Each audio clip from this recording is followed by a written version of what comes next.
Good morning. Well, this last week has seen a huge amount of news, hasn't it, with regard to COVID-19. Where are we now? Wednesday, the 13th, 16th of September. So well over 6 months down the line. And because of people going out more and going away and getting together more, we've got a surge, haven't we, in cases in the United Kingdom.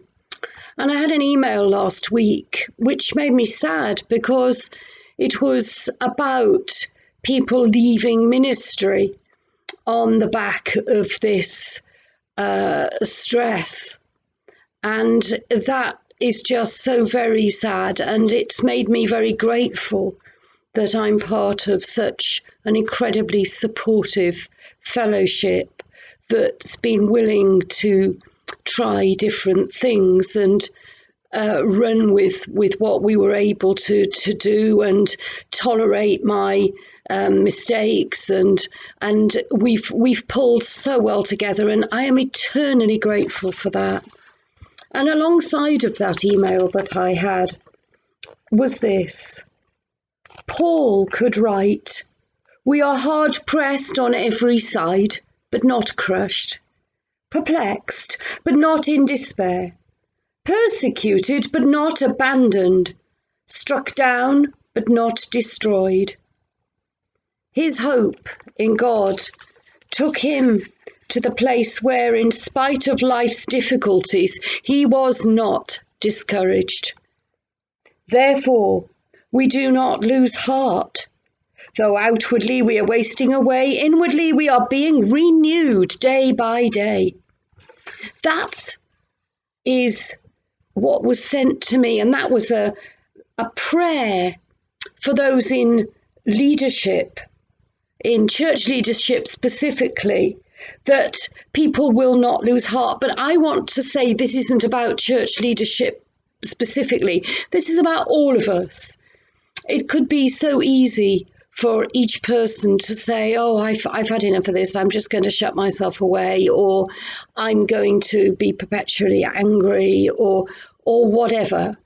But the reality is that we won't lose heart because the Lord is on our side, and we will be renewed day by day by our incredibly generous God who supplies all our needs. Things aren't normal. Who knows when that will happen again? Who knows if the normal we knew before will ever actually come back? And maybe that's for the good, because change isn't necessarily a bad thing. I've so appreciated being able to go back to the church building and to see people, albeit at a distance. And thank God at the moment we can still do that with the distancing in place, even though from this Sunday we have to wear face coverings. And I've today actually had a memo to say that ministers can remove the face covering in the service if they want to.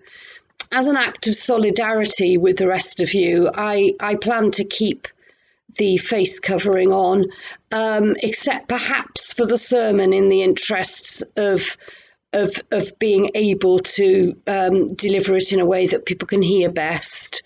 But it's wonderful that this community hasn't lost hope. In fact, far from it.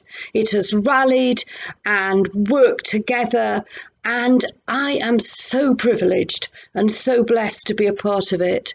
Thank you all for that. And I trust that all of you will hold fast in the knowledge that God will supply all our needs. And so until Sunday, I wish you all every blessing. God bless.